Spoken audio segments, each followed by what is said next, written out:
नमस्कार, शिक्षालय में आप सभी का पुनः स्वागत है। मेरा नाम है रेणु यादव। ये क्वेश्चन देख रहे हैं, टीचर्स का फेवरेट है, बहुत ही प्यारा क्वेश्चन है। आइए सॉल्व करते हैं। Right a balanced chemical equation for reaction between copper and sulphuric acid. Copper और सल्फ्यूरिक एसिड के बीच का रिएक्शन लिख दीजिए।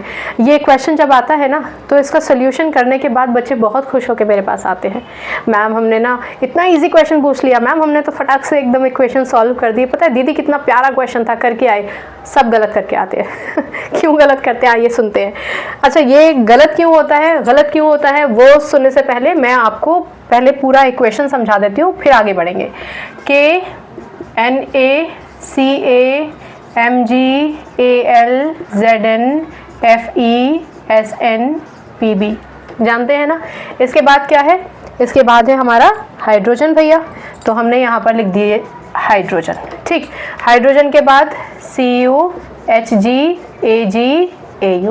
अब मैंने यहाँ पे हाइड्रोजन को हाईलाइट क्यों किया है, क्योंकि डेफिनेटली हाइड्रोजन के ऊपर जितने भी एलिमेंट्स हैं वो हाईली रिएक्टिव एलिमेंट्स हैं, रिएक्टिव एलिमेंट्स हैं। ये लीस्ट रिएक्टिव एलिमेंट्स हैं। जो सबसे ज़्यादा ऊपर है वो सबसे ज़्यादा रिएक्टिव है, उसमें इतना आप सामर्थ्य है कि वो अपने नीचे वाले को सब्स्टिट्यूट कर सकता है।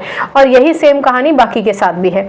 ये जो हाइड्रोजन है, हाइड्रोजन से नीचे वाले लीस्ट रिएक्टिव हैं। इसका मतलब ये हुआ कि हाइड्रोजन के ऊपर जितने भी एलिमेंट्स लिखे हैं ये सारे के सारे हाइड्रोजन को उसकी जगह से डिस्प्लेस कर सकते हैं, डिस्प्लेसमेंट रिएक्शन शो कर सकते हैं। लेकिन कॉपर तो हाइड्रोजन के नीचे लिखा है, इसका मतलब कॉपर में तो सामर्थ्य ही नहीं है कि हाइड्रोजन को डिस्प्लेस कर दे। अब ये बात हम क्यों डिस्कस कर रहे हैं, क्योंकि भैया कॉपर का सल्फ्यूरिक एसिड से रिएक्शन करना है, यानी Cu+H2SO4।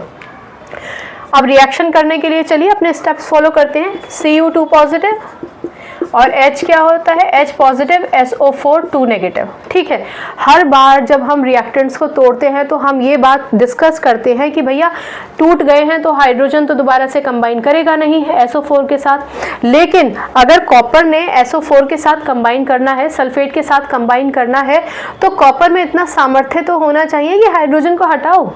भैया आपको एक इससे पार्टनरशिप करनी है तो आपको इतना स्ट्रॉन्ग तो होना पड़ेगा ना कि इस वाले बिजनेसमैन को बीच में से हटाइए। कैसे हटाएंगे, ये तो कॉपर तो नीचे है और हाइड्रोजन ऊपर है, यानी किसी भी स्थिति में हाइड्रोजन कॉपर से ज़्यादा स्ट्रॉन्ग है। इसका क्या मतलब हुआ, इसका ये मतलब हुआ कि कॉपर हाइड्रोजन को डिस्प्लेस ही नहीं कर सकता। और इसका क्या मतलब हुआ, इसका बहुत सिंपल मतलब हुआ।